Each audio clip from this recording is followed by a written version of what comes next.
Welcome back in YouTube, Global Hoops official. Gil McGregor here with Kyle Irving. And over on NBA.com, it's that time of the year again. We do it once or twice a year. We rank the top 30 players in the NBA.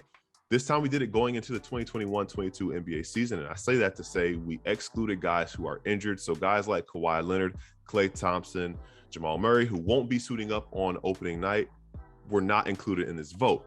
That being said, how the vote was done, 10 members of our NBA.com global staff, myself and Kyle included, ranked our top 30 players in the league.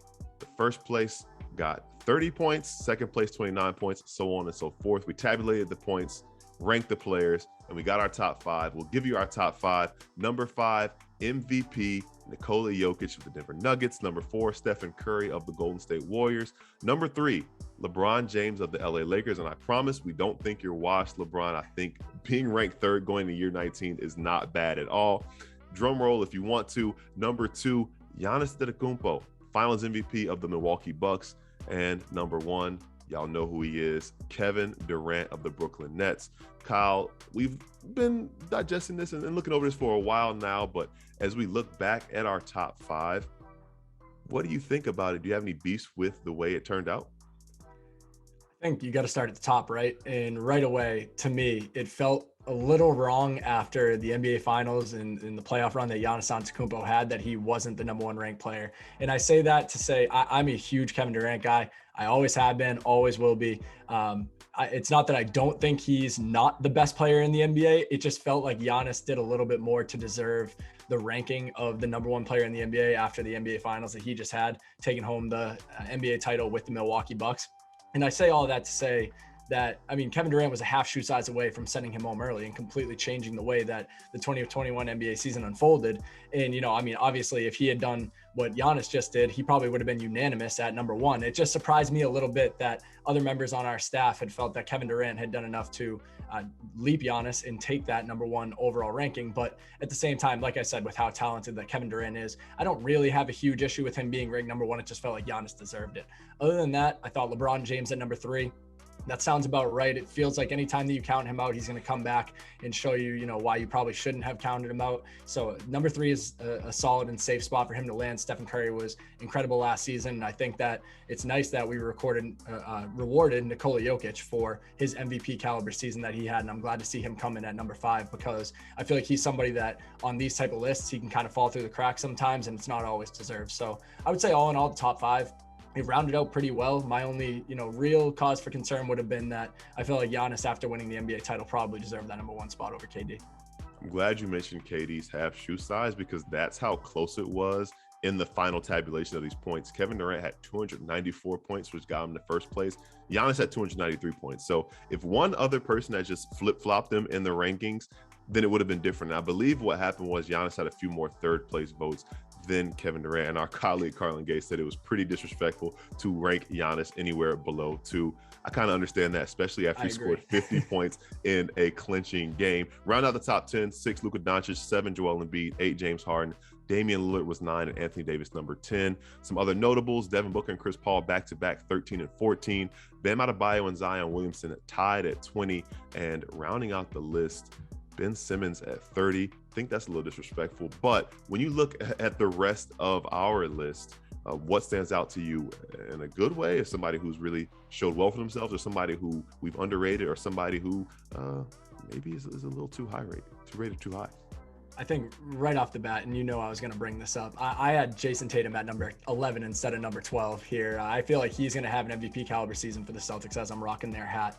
And I feel like he probably deserved to be a spot higher than Jimmy Butler. I was trying to find a way to get him in my top 10, but it felt like the top 10 that we came up with was pretty sound. But I feel like he's someone that's going to have a breakout season. It's interesting that you mentioned Devin Booker and Chris Paul being back-to-back, because it seems like it's always interesting to see how people value them on that Phoenix Suns team, but it could have gone either way and I wouldn't have had much of an issue with it. But one that I was really happy to see where he panned out was Paul George, because as we mentioned, this is going into next season where, Kawhi Leonard, it looks like he's going to be out for the majority of the season, and Paul George is going to have to do massive things. He's going to have to play really, really well in order to keep that LA Clippers team afloat, and I expect him to live up to those lofty goals and lofty aspirations, and I feel like he was rewarded properly, coming in at number 15 on our rankings. But I think right away, I mean, you had already said it, Ben Simmons coming in at 30, that seems a little short-sighted, a little bit disrespectful. I mean, this is, arguably the best defender in the NBA because of his versatility. Obviously, Rudy Gobert is the defensive player of the year, but Ben Simmons is right there with him, and he can still play make. He still does a bunch of things well. It's just everyone has that playoff run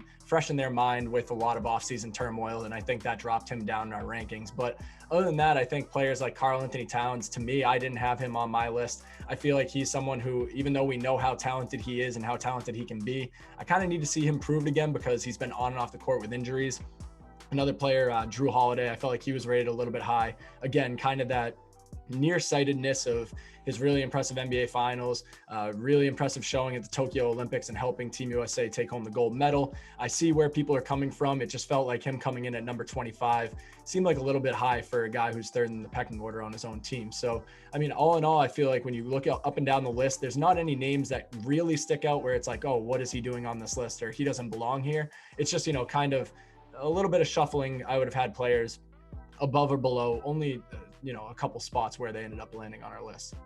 Glad you mentioned some of those names because that's kind of the big thing we look at this. We do these rankings ever so often, as I mentioned earlier. And the last time we did this, it was right coming out of the All-Star break in March of 2021. So we have where guys were ranked last time. And Trae Young was a big riser. He jumped from 29 to 17. Drew Holiday, Karl-Anthony Towns, Russell Westbrook, John Morant, and Julius Randle weren't ranked last time. And they all found themselves ranked 25 through 29, actually, pretty much in that order. That being said, there were a couple guys who just missed the cut or fell out from last time. And some of the guys who missed the cut, LaMelo Ball, Mike Conley, DeMar DeRozan, Draymond Green, Zach LaVine, Domantas Sabonis, and Nikola Vucevic. Those guys specifically stand out because they were either on the list last time, they got votes this time, or they played in the All-Star game this past year. So when I give you that list of names, who is it that you feel like should be on this list and will definitely be on the next one when we do this at some point in the 2021-22 season?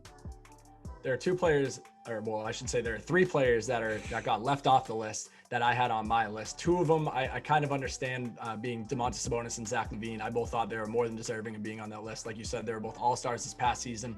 Who knows where their teams would have been without their production? I mean, Zach LaVine's Bulls were fighting for that 10 seed, trying to get in the playing game. If he wasn't on that team playing at the level he was, that team would have been atrocious. And then you have Domantas Sabonis, who was playing at a high level all year long to keep the Pacers in that playoff hunt, despite countless injuries to starters and key players on that team. So I feel like both of them probably deserved a spot in the top 30, but I also understand how they get weeded out for some of the other names that ended up on the list. But to me, going into next season, the biggest miss was not having LaMelo Ball on this list. LaMelo Ball is going to be phenomenal next year. He was awesome this past season before his injury. He was even, just as good, if not better, after his injury. And I really feel like LaMelo Ball is going to take his game to an all-star caliber level next year with the talent the Hornets have put around him. I think I had him somewhere around 25 on my list. Like I said, I mean, I expect him to be an all-star next season. I feel like that might be lofty goals or high expectations that I've set for him, but at the same time, that would mean he's one of essentially the 24 best players in the NBA. And I don't think it's that crazy to think that that's somewhere that LaMelo Ball can get to. As far as a name that isn't on this list, a name that hasn't been mentioned yet, but could make their way onto this list when we do it again at the midseason, I'm going to look out for Minnesota Timberwolves second-year guard, Anthony Edwards. I feel like he's a player that can really light it up. He's a bubbly personality. He's somebody that is going to draw you to liking him into putting him onto a list like this. And his play is going to, follow suit and go along with that. It feels like Anthony Edwards really started to get comfortable in the second half of the season last year. We really saw him put the pressure on LaMelo Ball for Rookie of the Year. And I feel like he's somebody that, if he continues on the trajectory that he's at, he's going to end up being an all-star in no time as well. And I feel like he's a little bit of a sleeper to land on this top 30 list at the midway point. One thing you didn't mention about him, also, there are reports coming out that he's grown 2 inches too. So he was able to do that last year at 6'4". Apparently he's 6'6". He had a Anthony Edwards-ism that don't let me get 6'6" and I'll be Michael Jordan. So we'll see if he kind of transforms into Michael Jordan next season. He might end up at number 1 on this list if he's able to do that in year 2. We'll see. Let us know what you guys think in the comments. You don't have to drop your top 30, but at least your top 5. KD, Giannis, who you got number 1? Is LeBron number 3 too high, too low?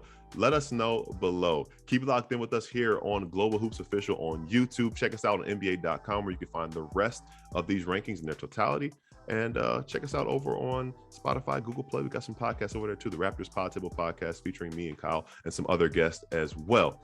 Thanks again for tuning in to Global Hoops Official on YouTube.